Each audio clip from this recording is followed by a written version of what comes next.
कौन कर रहा है विकास की बात और कौन कर रहा है वादे। चुनाव की दस्तक हो चुकी है और अब सवाल उठेंगे सीधा नेताओं से। वादों की दुकान चमकाने वाले भी मिलेंगे, लेकिन हम ढूंढेंगे असली विकास के खिलाड़ी। जनता की राय अब सामने आएगी, हकीकत दिखेगी बिना मेकअप बिना मास्किंग। जनता बोलेगी, सुनेगा नेता। औरंगाबाद वालों तैयार हो जाओ, क्योंकि अब की बार खबर होगी दमदार। ये सिर्फ न्यूज नहीं, ये है आपकी आवाज। तो आप जुड़े रहिए औरंगाबाद तक के साथ। औरंगाबाद तक, औरंगाबाद शहर का सबसे तेज न्यूज नेटवर्क।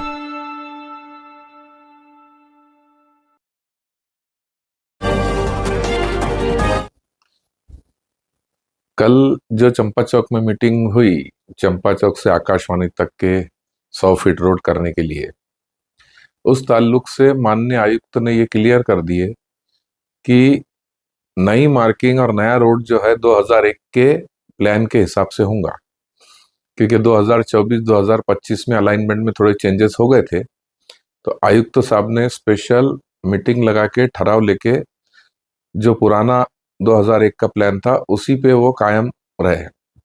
उस पे कायम रहने की वजह यह है कि आकाशवाणी रोड के साइड से भी ये एक्विजिशन की कार्रवाई ऑलरेडी स्टार्ट हो चुकी है पिछले 10 सालों से। 2012 में जब भापकर साहब ने तोड़ा ताड़ी की, पाड़ा हो गई थी, उसके बाद से ये रोड भी लगातार जो है चर्चा में, सुर्खियों में आ गए थे और लोगों ने उस तरीके से तैयारी शुरू कर दी थी कि भाई हम लोग के पास से भी रोड जा रहा है। कुछ लोगों ने टीडीआर लिए और वो टीडीआर लिए, कुछ लोगों ने परमिशन लिए घरों की। तो ऑलरेडी वो लाइन, वो अलाइनमेंट के हिसाब से काम स्टार्ट हो चुका है, जो कि कुछ परसेंटेज में पूरे टोटल लेंथ में एक 10-5% काम स्टार्ट हो चुका है। इसलिए साहब ने 2001 के हिसाब से अलाइनमेंट चेंज किए और वो नागरिकों को ऐलान किए कि भाई हम पुराने प्लान से कर रहे, आप अपनी अपनी तैयारी करो और हमको सहकार्य करो। टीडीआर को लेकर उन्होंने कहा है कि भाई बिल्डर के विरोध में जाकर उन्होंने फैसला लिया है, तो क्या है? हाँ, टीडीआर के बारे में आयुक्त साहब ने जो बोला है कि भाई हमने बिल्डर्स के विरोध में फैसला लिया। विरोध में बोलने से बेहतर यह है कि इसमें महाराष्ट्र शासन ने आयुक्त साहब को अधिकार दिया है कि भाई टीडीआर की वैल्यू अच्छी होनी चाहिए, क्योंकि टीडीआर जो है ये महानगर पालिका का उनका अपना प्रोडक्ट है जो सभी बिल्डरों को लगता है। आयुक्त साहब ने उसमें जो है ऐसा किया कि भाई जो भी बिल्डर को एडिशनल एफएसआई होना, उन्होंने पहले टीडीआर खरीदना 100% और फिर ही उसके बाद में उनको पेड प्रीमियम और एंसेलरी एफएसआई मिलेगा, जो कि कम कीमत में बिल्डरों को महाराष्ट्र शासन की तरफ से दिया जाता है। जो लोगों के पास जो चंपा चौक से जाना रोड का जो नक्शे है, तो दूसरा नक्शे जो घूम रहे हैं उसमें मेन नक्शा कौन सा है? और मेन अब 2001 का नक्शा जो है पुराना वो है, वो हिसाब से अलाइनमेंट डाली जाएंगी। उसमें नए नक्शे में भी 2001 की अलाइनमेंट उन्होंने डाली हुई है, लेकिन उनके टेक्निकल लोग उसको समझ सकते कि वो कैसी है। वो जब प्रैक्टिकल मार्किंग के लिए आ जाएंगे जब समझ जाएगा। चंपा चौक से जालना रोड जो है, तो इस एरिया में बहुत सारे ऐसे मकान थे जो दरगाह की जमीन में आते हैं, दरगाह का जो भाड़ा पट्टा है नुजुल में आते हैं। नुजुल में आते हैं। तो ऐसे जमीन मालक ने क्या करना चाहिए? उनको टीडीआर मिलेगा या उनका कोई मुबदला मिलेगा? उनके लिए क्या मैसेज है? ये लोगों को टीडीआर मिलेगा या मुबदला मिलेगा। और नुजुल की जो जगह है, तो बहुत से लोगों के पास में पुरानी लीज डीड है जिसमें पहले ही दरगाह ने एनओसी लिख के दी हुई है। जैसा मेरा मकान है, मेरे मकान को बिल्डिंग परमिशन है, कंप्लीशन है, तो उनकी एनओसी जो है बहुत से नुजुल में ही लिखी हुई है बहुत से लोगों के। तो लोगों ने अगर अपने पुराने नुजुल निकाल के देखे तो उसमें उनकी एनओसी ऑलरेडी है।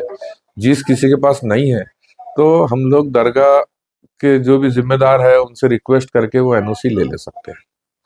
वो हमारे मोहल्ले के जिम्मेदारों में आते हैं और वो नागरिकों को इस मौके पे वो जरूर सपोर्ट करेंगे, सबको एनओसी देंगे।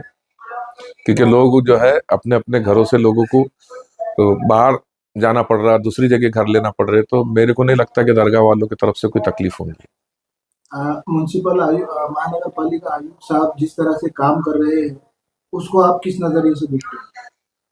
आयुक्त साहब का काम जो है हम लोग पिछले 10-20 सालों से देखते थे कि भाई ये रोड होना चाहिए, ये होना चाहिए, इम्प्लीमेंट होना चाहिए, फिर रोड बनते तो उसके कंपनसेशन मिलना चाहिए, फिर कंपनसेशन कैश के फॉर्म में रहो कि टीडीआर के फॉर्म में रहो।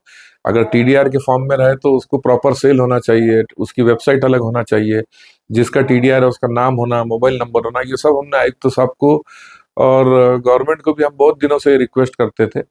तो महाराष्ट्र शासन ने भी जो है 2-3 साल पहले पूरे कॉरपोरेशंस को ये किए थे, इंटीमेट किए थे कि भाई आप अपने अपने पास में जो जितने क्वांटिटी में टीडीआर है वो हिसाब से आप डिसीजन लीजिए, कितने परसेंटेज आप कंपलसरी कर सकते। तो औरंगाबाद में अब ज्यादा टीडीआर जनरेट होने वाला है, क्योंकि अतराफ के सभी शहर के बड़े बड़े रोड, तड़ेगांव, मिटमिटा, मुकुंदवाड़ी, नक्षत्रवाड़ी, हरसुल, ये साइड के जो बड़े बड़े जमीनात जा रहे हैं इसमें से बड़े बड़े टीडीआर निकलेंगे।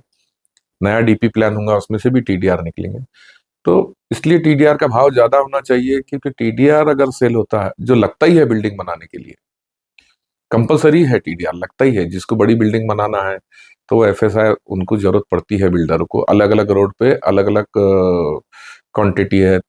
9 मीटर के रोड पे 0.40 है, फिर कहीं 0.65 है, 30 मीटर एंड अबव के लिए 1.40 है। मतलब आपका जितना प्लॉट है उससे लगभग 1.5 गुना, 1.40, 140%।